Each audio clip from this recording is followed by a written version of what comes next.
My name is Lucy. I work as a pharmacist, and I thought I had a pretty ordinary, happy life. That changed the moment my husband, Ethan, brought his younger sister, Julia, to live with us without even asking me. We had just moved into my late grandfather's house, a place filled with memories that was both comforting and bittersweet for me. I had just lost my grandfather and was still emotionally drained from his passing. Instead of allowing me some peace, Ethan decided to invite Julia over, claiming, "The house is large and just the two of us would be too lonely. It's better if Julia moves in." Julia's arrival wasn't just unexpected, it felt like an invasion. Her attitude only made things worse. She acted like she was doing me a favor by being there, making snide remarks and turning Ethan against me when I tried to express my discomfort. She constantly belittled me when we were alone. "You should dress more fashionably, Lucy. Aren't you making enough money as a pharmacist?" Or worse, "My brother used to date women who looked like models. You seem so plain in comparison." The first time Julia invited herself over without warning, I tried to be polite. She brought her friends, claiming, "The cafe was crowded, so we thought we'd have lunch here." I didn't know how to react, but I managed to ask them to leave calmly. When Ethan found out, he berated me for embarrassing his sister. It was shocking. How could he not see how wrong it was for her to intrude like that? Things started to change, subtly at first. Ethan, who had once been attentive and shared household responsibilities, became distant. He started neglecting chores, leaving his things everywhere, while still coddling Julia. She, in turn, became even more brazen. She openly mocked my cooking in front of Ethan, suggesting that I was purposely doing a bad job. He laughed along with her, dismissing my feelings entirely. The breaking point came when Ethan moved Julia into the house without telling me. He said, "From now on, the three of us will live here. It's too sad to leave Julia alone in her apartment." He ignored my protests. When I finally pushed back, suggesting that we needed to discuss major decisions together, Ethan snapped, "If you don't like it, maybe you should be the one to leave." The shock of hearing my own husband tell me to leave my grandfather's house, the home that I inherited, left me numb. I knew I had to protect myself. Ethan had changed, or maybe I was just seeing who he really was for the first time. And Julia, she was not just immature, she was manipulative. I started paying closer attention, and soon enough, I learned the full extent of her plans. One night, when Ethan stayed out late, I decided to visit a nearby pub with some friends. There, by sheer coincidence, I overheard Julia talking with her boyfriend. She was drunk, bragging about how she was going to get the house, how Ethan would do anything she asked, and how she planned to eventually push him out too so she could live there with her boyfriend. I recorded the conversation, every word of it. The next day, when Ethan tried to confront me over another of Julia's fabricated stories, I calmly played the recording. The color drained from his face as Julia's voice echoed through the room, detailing her manipulative plans and her disdain for both of us. Julia tried to deny it, accusing me of fabricating the recording, but her panicked expression gave her away. Ethan stood there, silent and stunned, as the reality of his sister's betrayal sank in. "I want a divorce," I told Ethan. He tried to protest, to convince me that he had just been deceived, that we could work things out. But I was done. There was nothing left to salvage. The love I once felt had been eroded by his blind loyalty to Julia and his utter disregard for me. I left that day, taking only what I needed. The divorce went through smoothly.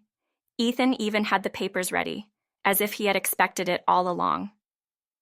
Afterward, Ethan and Julia tried to stay in my grandfather's house, but legally, they had no claim. My lawyer made sure of that. They were forced to leave, and soon enough, their lives began to unravel. Without my financial stability, Ethan struggled. Julia, too, faced her own consequences, dropping out of college and taking on menial work just to get by. As for me, I found peace. I stayed in my grandfather's house, surrounded by memories of someone who had truly loved me. I began hosting small gatherings, filling the home with warmth and laughter once more. It wasn't the life I had imagined when I first married Ethan, but it was mine, and it was happy. Despite everything, I couldn't help but feel a sense of closure as I rebuilt my life. My friends came by often, and the house that once felt empty was now filled with laughter and new beginnings. I found joy in the little things, decorating the garden, cooking meals for my friends, and enjoying the tranquility that came with being free from all the drama. The nights were quiet, and for the first time in a long while, I could sleep without feeling the weight of someone else's expectations pressing down on me. I also focused on my work. Being a pharmacist had always been a passion of mine, and throwing myself into my job helped me heal. My colleagues were supportive, often inviting me out after work. I started to feel like myself again, a version of myself that wasn't constantly worrying about pleasing someone else or trying to keep the peace in my own home. One day, I received a letter from Ethan. It was apologetic, full of regret and excuses. He claimed that he had been blinded by his love for his sister, that he never intended for things to get so out of hand. He asked if we could meet, if there was any chance we could start over. I read the letter carefully, but I knew my answer before I even finished. I didn't want to go back. Not to him, not to that life. I had moved on, and I was finally happy. I wrote back, politely declining his request. I wished him well and hoped that he would find his own path forward.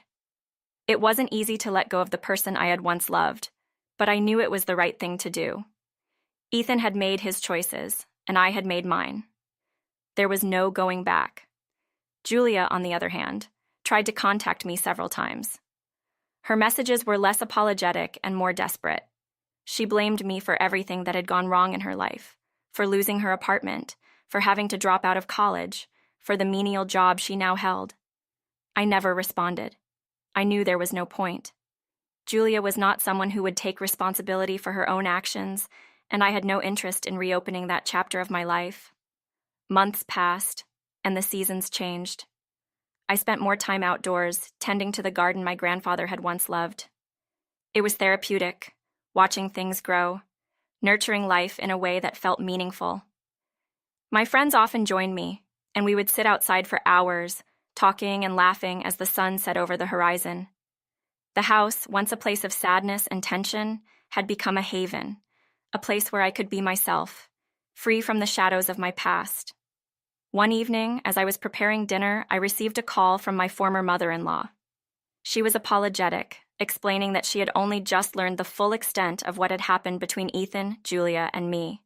She expressed her regret for not stepping in sooner, for not recognizing the toxicity of the situation.